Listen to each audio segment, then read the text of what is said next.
სადაზღვევო კომპანია ირაო მეციტრუსების პრეტენზიები ნაწილობრივ გაითვალისწინა ფერმერების ერთ-ერთი შენიშვნა გურიის რეგიონში კომპანიის ოფისის არარსებობას ეხებოდა, რის გამოც მეციტრუსების მომსახურების მიღება და ხარჯების გაწევა აჭარაში უწევდათ. სწორედ ამიტომ სადაზღვევო კომპანიამ ოზურგეთში გამგეობის შენობაში დამატებით წარმომადგენლობა გახსნა. კიდევ ერთი პრეტენზია კომპანიის მიერ თანხის 10%-ის დაქვითვას ეხებოდა. ფერმერები აცხადებენ, რომ მათ ეს თანხა რეალურად ეკუთვნით და ხელშეკრულების გაფორმებისას ამის შესახებ მათთვის ინფორმაცია არავის მიუწოდებია. თუმცა სადაზღვევო კომპანიაში ამტკიცებენ, რომ პირობები დაზღვეულებისათვის პოლისის გაცემისას ცნობილი იყო.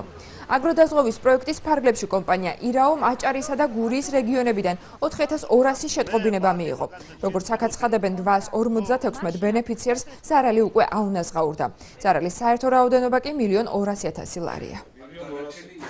სოფლის მეურნეობის პროექტების სააგენტო მოგახსენებთ დარეგულირების პროცესთან გაჩენილ უკმაყოფილებასთან დაკავშირებით, რომელიც გაჩნდა გურია აჭარაში ან ფერმერებში.